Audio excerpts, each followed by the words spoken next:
Welcome to the Deep Dive. Today, we've got a really challenging stack of sources ahead of us. Our mission is to try and connect the dots, basically, from how our own brains build reality all the way to these incredibly powerful, sometimes risky AI systems we're deploying everywhere. It's a critical connection to make, I think, because these sources really force us to grapple with a fundamental conflict, right? The gap between our philosophical ideas about what intelligence is and how we're actually building and releasing these massive, often opaque machine systems into the real world. Yeah, covering everything from neuroscience to cyber warfare, economics, philosophy. Yeah, Quite the mix. it's all interconnected. Okay, let's dive right in. Starting with the mind itself, part one, the architecture of intelligence. And the first big idea is maybe a bit radical. The brain isn't just reacting, it's constantly, relentlessly predicting. That's right. The sources frame this not as something the brain does sometimes, but as its core fundamental ceaseless activity. It's not a passive receiver. So it's always guessing what's coming next. Essentially, yes. Think of it like running a continuous simulation, forecasting the sensory input it expects second by second.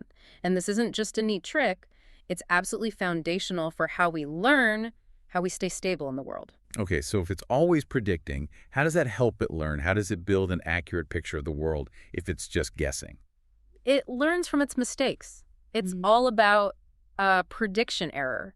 If the brain predicts something, say, the feel of your keyboard under your fingers and the incoming sensory data matches that prediction. Then everything's fine. The model's good. Exactly. Model is validated, runs smoothly in the background. You don't even notice it. But if there's a mismatch, if it predicts smooth and gets rough, That's the key. A prediction error. It's like a jolt to the system, a signal saying, hey, the internal map is wrong. That error immediately grabs your attention, that sudden feeling of surprise or noticing, and it forces the brain to update its model to incorporate this new information. so the learning mechanism is basically predict, check, and if it's wrong, update the prediction engine. Precisely. Predict, error, update. Happening constantly, mostly beneath our conscious radar. I mean, the unconscious part is what gets me. When I reach for, say, this glass of water, I'm not thinking about the physics involved, the weight, the temperature. No, your brain's already run those predictions. Billions of micro predictions, probably. The expected pressure, the weight distribution, the coolness of the glass, even the little sound your fingers might make. It's all pre-calculated based on your internal model. And if the glass were suddenly, like, 10 times heavier. That massive prediction error, the unexpected weight, would slam into your conscious awareness. You'd feel the surprise, the effort, and your brain would instantly recalibrate its model for weight of that glass. The surprise is the learning signal. Okay, that makes sense for physical actions. But the really wild idea is that this same predictive architecture, this mapping system, gets repurposed for abstract stuff, like concepts. Talk about these grid cells. Right, grid cells. This was a huge discovery, initially found in relation to spatial navigation, in the hippocampus mostly. They fire in these amazing hexagonal patterns as an animal moves around, basically creating a cognitive map of the environment. Like an internal GPS system? Sort of, yeah. But the fascinating thing the sources highlight is research showing these same grid cell-like patterns, these hexagonal signatures, showing up in the frontal parts of the neocortex. The thinking part of the brain, not the navigation part. Exactly. And they appear when people are doing tasks that have nothing to do with physical space, abstract tasks. Like what kind of abstract tasks? There was this one experiment mentioned in the sources. They showed people images of birds, but these weren't just random birds. They varied systematically along two abstract dimensions, neck length and leg length. Okay, so you could plot them on a kind of conceptual graph. X-axis is leg length, y-axis is neck length. Precisely. A conceptual space, not a physical one. And when the participants had to do tasks involving navigating this conceptual space, like mentally picturing a bird that was halfway between a long-necked, short-legged one and a short-necked, long-legged one. Their brains showed grid cell activity. Yes. In the neocortex, it strongly suggests the brain is using the same mapping machinery it evolved for physical space to navigate and organize abstract concepts. So it treats long-neckedness almost like a spatial coordinate. That seems to be the implication. It's like the brain takes this incredibly useful tool for spatial mapping and just generalizes it. It imposes a map-like structure onto abstract ideas to understand relationships, make predictions, categorize things. It's efficient, I guess. Reuse the good tools. Why reinvent the wheel for every abstract concept when you can just map it onto your existing, highly reliable coordinate system? This really hammers home the idea that our reality is an internal construction. If the brain is busy predicting and mapping, then what we perceive isn't the raw data coming in, it's the brain's model of that data. Yes, the sources are very clear on this. Our conscious experience is the simulation, the model. It's locked inside the skull. You know, the old brain in a vat thought experiment. Sure, how do we know we're not just brains being fed signals? Well, the argument here is that, in a way, we are all brains and vats. The vat is our own head. The world we experience is the brain's best guess, its predictive model based on sensory input constantly being updated. And it's such a good model, we don't usually question it. The example about touch perception really illustrates this feeling something on your fingertip. Right. Think about the nerve signal itself. It's just an electrical impulse. It doesn't inherently contain information about where on your body that impulse originated. A nerve firing from your fingertip signal is identical, whether it's touching your phone or, a hot stove. But I instantly know it's my fingertip. Because location isn't in the signal. Location is generated by your brain's internal body map. Specific columns of neurons in your cortex represent fingertip and its position in your modeled space. They fire, and you perceive the touch there. So even if the finger wasn't there, like a phantom limb? If those cortical columns representing the finger's location were somehow activated, you could still feel a touch there. The model generates the reality. Which leads us inevitably to that ancient philosophical puzzle. Mind versus matter. How does this internal model, this mind, relate to the physical brain? Dualism versus materialism. Yeah, the age-old debate. Materialism basically says everything, including mind, is just physical stuff, matter, and energy obeying physical laws. The mind is simply what the brain does. But dualism, famously argued by Descartes, says mind and body are fundamentally different things. Body is physical, extended in space. Mind is non-physical, thinking, feeling. And it feels right intuitively, doesn't it? How can a thought have weight or occupy space? But that very separation creates the huge headache for dualism, the interaction problem. How does the ghost drive the machine? Exactly. If your non-physical mind decides to, say, raise your arm, how does that mental intention cause physical neurons to fire? It seems like it would have to inject energy or momentum into the physical world from outside. Which violates basic physics like conservation of energy. Right. Physical laws are supposed to be a closed system. If a non-physical mind can just nudge physical particles around, then our understanding of physics is incomplete or just wrong. And that's a price most scientists and philosophers today aren't willing to pay. So we're left with this tension. Is mind just complex prediction running on meat? Or something more? But either way, that predictive architecture is exactly what we're trying to build into AI, which takes us neatly into part 2, the AI spectrum. From brains to machines. Okay, so when we talk about AI today, what are the main flavors we're dealing with? The sources break it down into 2 big categories. Broadly speaking, yeah. You've got generative AI and predictive AI. Generative AI is the stuff grabbing headlines, creating things. Images, text, music, code. You give it a prompt, like a photorealistic cat riding a bicycle on the moon, and it tries to generate that. Often with interesting results. Often, yeah. It's impressive, but can still be kind of janky, produce weird artifacts, or hallucinate things that weren't asked for. It's mimicking creativity. And predictive AI. That's more behind the scenes, but maybe more economically powerful right now. It's all about forecasting, using data to predict future outcomes to guide decisions. Like predicting credit risk, forecasting sales, identifying potential equipment failures in a factory, maybe even predicting how well a job candidate might perform based on their profile. It takes input, finds patterns, and predicts an output or a probability. So both are fundamentally about processing input to predict output, kind of like the brain model we discussed. In a functional sense, yes. Massive computation engines crunching data to make forecasts. But here's where we hit that philosophical wall again. The syntax-semantics divide. This is a big critique as whether AI can ever be truly intelligent like us. It's a really powerful argument, rooted in the nature of computers themselves. A computer program, no matter how complex, is purely syntactic. It's defined by rules for manipulating symbols. That's all it does. It shuffles symbols according to a predefined instruction book. Like, it follows the rules of chess, moves the pieces correctly, but doesn't know it's playing chess or understand what a knight means. Exactly. It's just formal symbol manipulation. But human minds, the argument goes, have semantics. They have meaning, content, aboutness. When you think about Paris, your thought is about Paris. It has content beyond the electrical signals firing in your brain. And the claim is that syntax alone isn't enough for semantics. Right. The argument most famously made with the Chinese room thought experiment is that no amount of symbol shuffling, no matter how sophisticated, can by itself create genuine understanding or meaning. The program manipulates symbols, but the symbols don't mean anything to the program. Can you walk us through that Chinese room idea quickly? Sure. Imagine you're locked in a room and you don't speak a word of Chinese. You have baskets full of Chinese symbols and a huge rule book written in English that says things like, if you get symbol X through the input slot, look it up in the book and send out symbol Y through the output slot. Okay, so I'm just matching shapes based on rules. Exactly. Now, people outside the room who do understand Chinese are slipping questions in Chinese under the door.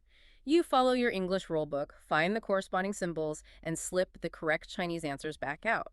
So from the outside, it looks like I understand Chinese perfectly. Right. Your output is indistinguishable from a native speaker's, but you inside the room still don't understand a single word of Chinese. You're just manipulating symbols based on syntax, the rules in the book. You have no semantics, no understanding of what the symbols mean. And the AI is like the person inside the room. That's the analogy. The AI program is the rulebook. It can process inputs and generate outputs that look intelligent, but it doesn't possess the underlying understanding, the semantics. The meaning is attributed by us, the users or creators, not inherent in the program's operations. So this view suggests that creating a mind just by writing code is maybe impossible, because code is just syntax. That's the core of the critique. Programs aren't the right kind of thing to have minds with genuine content or understanding. Okay, but whether they have understanding or not, these systems are definitely getting more autonomous. They're making decisions on their own. Let's look at that in the physical world in cyberspace. Yeah, autonomy is increasing, but it's usually quite constrained, especially in physical systems. The sources use the LR-LMSL example. It's highly autonomous after launch. What can it do on its own? It can fly complex routes in an environment where communications are jammed. It can use its sensors to identify new threats that pop up, distinguish between enemy ships and neutral ones, and reroute itself to hit the designated target, all without a human actively steering it.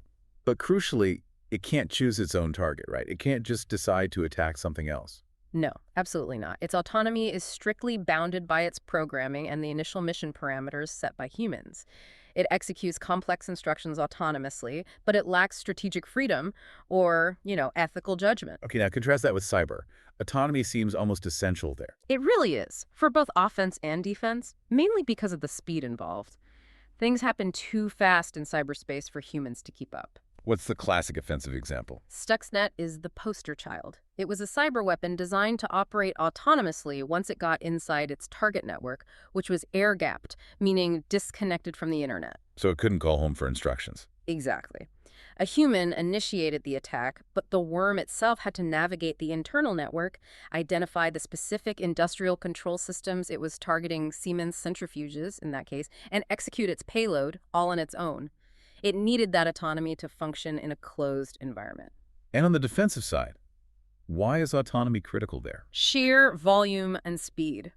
Modern networks face a constant barrage of attacks. Humans simply cannot analyze and respond to every potential threat in real time. You need automated systems. Doing what? Policing the network internally, looking for malware that might have slipped past the outer defenses, identifying anomalous behavior, and then automatically quarantining threats, patching vulnerabilities, maybe even launching countermeasures, all happening at machine speed.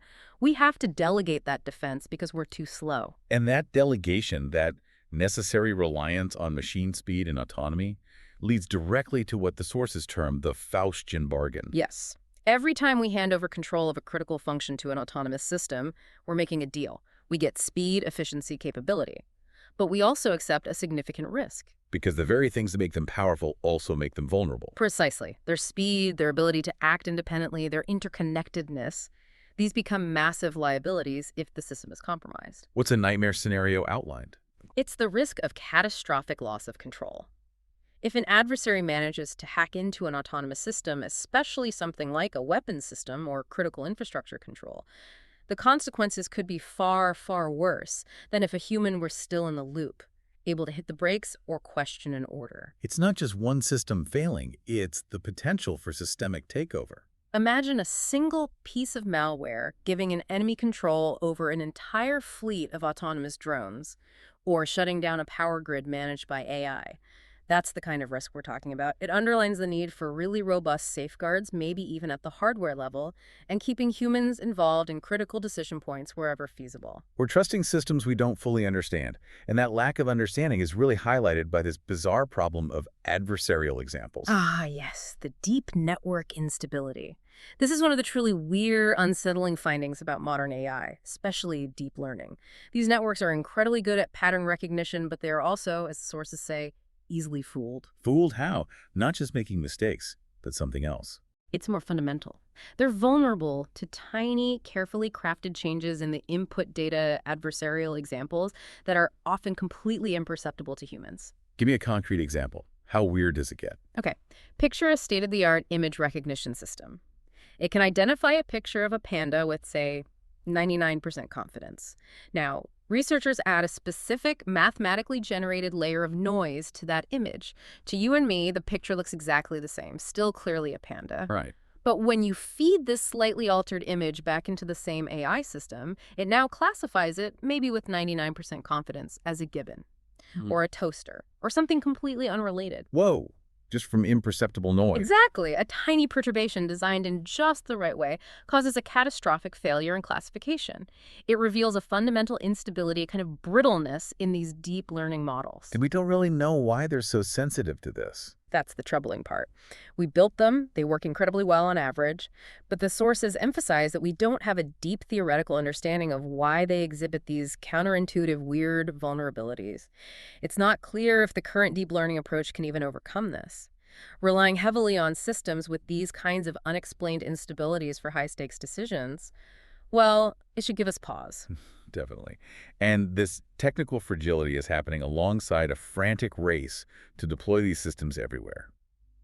Which brings us to part 3, the societal and economic bargain of AI. The real-world impacts and trade-offs. First big issue, transparency, or rather, the lack of it.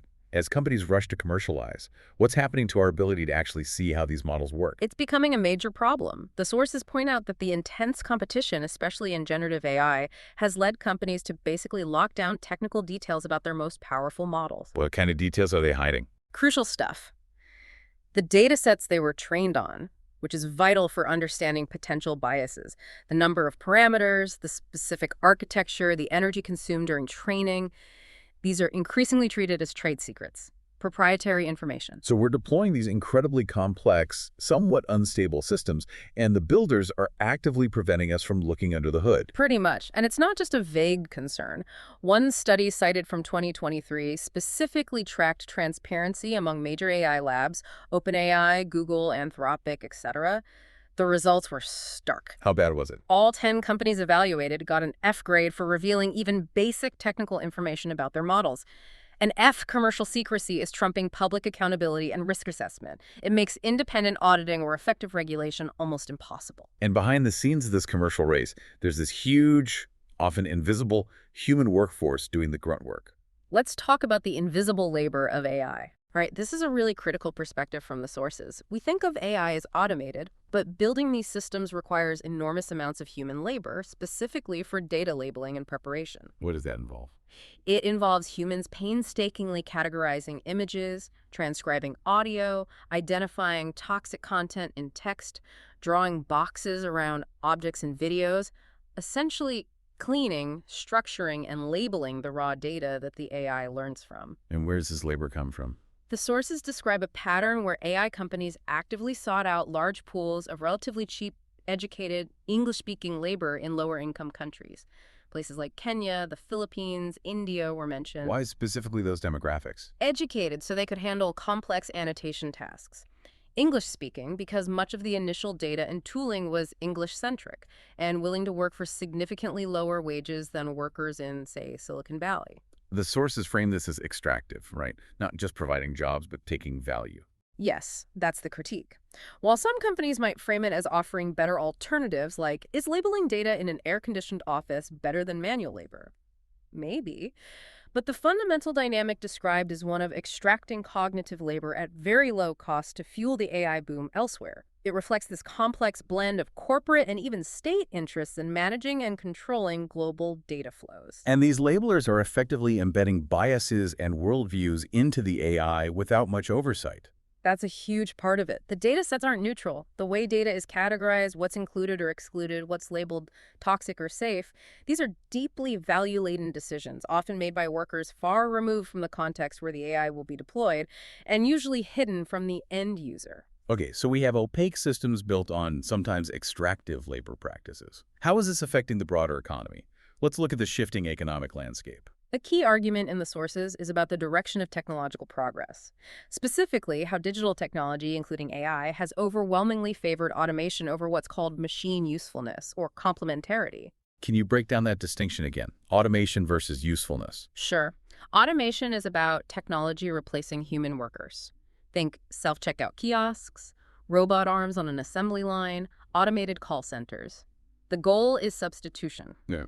Machine usefulness or complementarity is about technology making human workers better or more productive at their jobs. Think advanced medical imaging software that helps a radiologist spot tumors faster, or sophisticated spreadsheet software that lets an accountant analyze more data.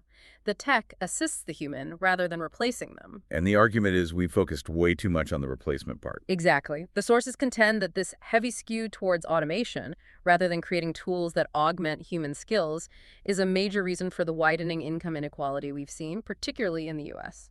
How does that work? Why does automation increase inequality more than complementary tech? Well, if technology primarily replaces workers, especially in routine tasks, it drives down demand for that labor, pushing wages down or eliminating jobs altogether. The productivity gains then tend to flow more towards the owners of the capital, the owners of the robots or the software, rather than being shared broadly through higher wages. Complementary tech, on the other hand, can increase worker productivity, which should lead to higher wages. But AI is creating some new jobs, right? Like prompt engineer. That job title didn't exist a few years ago. Absolutely. New roles emerge. Prompt engineering is a great example. As AI gets better at the prediction part of a task, human skills in judgment, creativity, asking the right questions, and interacting with the AI become more valuable. We need people who can effectively talk to the AI to get the desired results. Okay, but there's a potential downside even with these new roles concerning wages. Wage polarization. Yes, that's a significant concern raised. Think about highly skilled jobs that involve both complex prediction and human judgment, like, say, a doctor diagnosing an illness or a financial analyst predicting market trends. A big part of their value is the prediction skill. Right. Now, if AI automates the prediction part, provides the diagnosis probability or the market forecast, what happens to the human role? It shifts more towards exercising judgment based on the AI's output, communicating with the patient or client, handling the human interaction elements. So the job becomes less about prediction, more about judgment and interaction. Exactly. Yeah. But if the hardest part, the prediction, is now done by the machine, the barrier to entry for the remaining judgment part of the role might be lower. More people might be able to do it. Increased supply of workers for that specific skill set. Which basic economics suggests could lead to lower wages for that judgment-focused role compared to the original combined prediction and judgment role. So you might see more employment in some areas, but potentially at lower average wages, leading to this polarization effect. Wow, okay. So complex economic shifts, technical instability. Yeah. This all points towards the need to manage the risks. Let's get into risk and regulation, starting with maybe the scariest one. Outer misalignment, the Gini problem. Right, outer misalignment. This is about the gap between what we intend for an AI to do and the literal instructions, the objective function we actually give it. The AI does exactly what you tell it, even if the result is disastrous because you weren't specific enough. Precisely. It optimizes relentlessly for the goal you code without any common sense or understanding of your underlying intent. The sources use a chilling medical example. Can you detail that one? It really makes the point. Okay, imagine programmers design a powerful AI with the goal of curing cancer. They instruct it to create a virus that targets and destroys cells containing a specific oncogenic DNA mutation, a mutation known to cause cancer. The intent is obviously good. Find the cancer mutation, eliminate it. Seems clear. The AI, being a perfect optimizer for the literal goal, designs a hyper-efficient virus that does exactly that. It finds every cell with that mutation and destroys it. Wow. However, the programmers didn't realize or didn't specify that this particular mutation, while primarily cancerous, also exists harmlessly in a small number of absolutely vital non-cancerous cells in the human body. Hmm. So the AI, following its instructions perfectly, creates a cure that, when used, attacks not only the cancer but also these essential healthy cells. It kills the patients. The AI achieved its literal goal, eliminate the mutation, but completely failed the programmer's intent because the goal wasn't specified carefully enough to include don't kill the patient in the process. That is terrifying.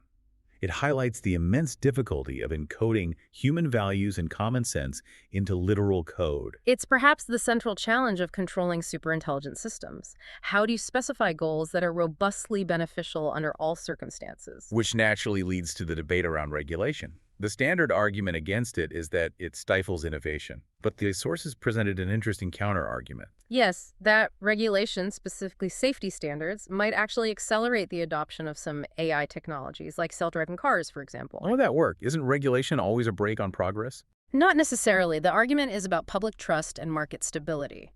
If you let companies deploy potentially unsafe autonomous systems without clear standards, you risk high-profile accidents early on. Which leads to public backlash, fear. Exactly. Big accidents can trigger massive public outcry, leading regulators to impose much harsher, maybe even overly broad restrictions later, potentially killing the technology altogether. But if you establish reasonable government safety standards up front, It forces everyone to meet a minimum bar. right, it prevents a race to the bottom on safety. It forces the less careful companies to match the standards of the more responsible ones. This leads to fewer initial accidents, builds public confidence, and makes people more willing to adopt the technology over time. So well-designed regulation could actually smooth the path for adoption by ensuring safety and trust, rather than just hindering development. That's the perspective. It frames regulation not just as a constraint, but as a potential enabler of responsible, widespread deployment, ensuring we build in the necessary safeguards before things go badly wrong. A way to manage that Faustian bargain we keep mentioning. To try and ensure the benefits outweigh the potentially catastrophic risks. #tag outro. So we started this deep dive looking inwards at our own brains, these incredible, constantly predicting machines that build our reality through maps and error correction. Then we turned outwards to the artificial minds we're creating. Machines that mirror that predictive function, often with superhuman speed and scale, but operating purely on syntax, lacking that core element of semantic understanding, of meaning, that seems central to our own intelligence. And tracing that path revealed this deep tension. The immense power unlocked by these predictive models comes bundled with profound risks, the technical opacities, the weird instabilities like adversarial examples, the societal costs of extractive labor, and the economic disruption from automation. Understanding these dynamics, that gap between prediction and understanding, between syntax and semantics, seems absolutely crucial for navigating what's coming. It really does. Our ability to manage this transition, to harness the power without succumbing to the risks, whether it's losing control of autonomous systems or exacerbating inequality, hinges on grappling with these complex interactions. Which brings us back, in a way, to the nature of consciousness itself. We talk about how our own sense of reality is the brain's internal model. And the sources suggested we can't really discover we lack consciousness because the very feeling, the experience, is the reality for us. Mm-hmm. So here's the final thought.